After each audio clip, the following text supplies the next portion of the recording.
Hi and welcome back. Now in this chapter, I just want to give a quick review on the exam itself. So over here, I'm on the page for exam DP-900. That is the Microsoft Azure Data Fundamentals. Now there can be changes on to the exam objectives, and I normally ensure that my course is aligned on to whatever changes are made onto the objectives itself. Now, if you go ahead and scroll down, so over here, you can see what is the price to give the exam, and you have all of these options currently for taking the exam itself.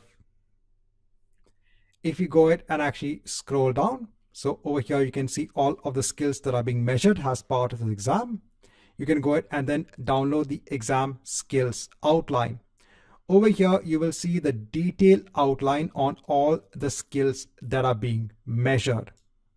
Now, when it comes to this course, so there are basically four broad categories when it comes to the skills outline. So first you have describing the core data concepts. Then we have how to work with relational data on Azure, and then how to work with non-relational data.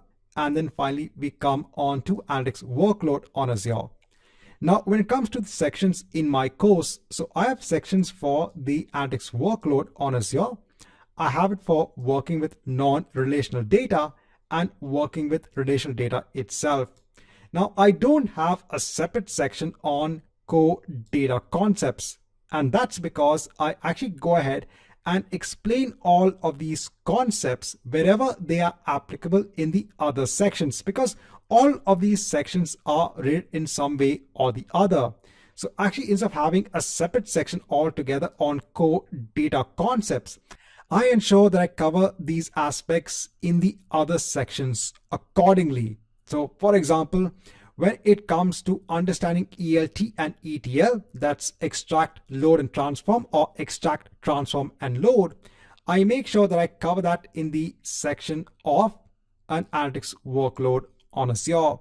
So don't worry, I will cover all of the objectives as part of the exam. I just ensure that I have a kind of a streamlined workflow when it comes to the contents for this course. Right, so I just thought I'll just give you a quick review on how we are going to go ahead and approach the objectives for this particular exam.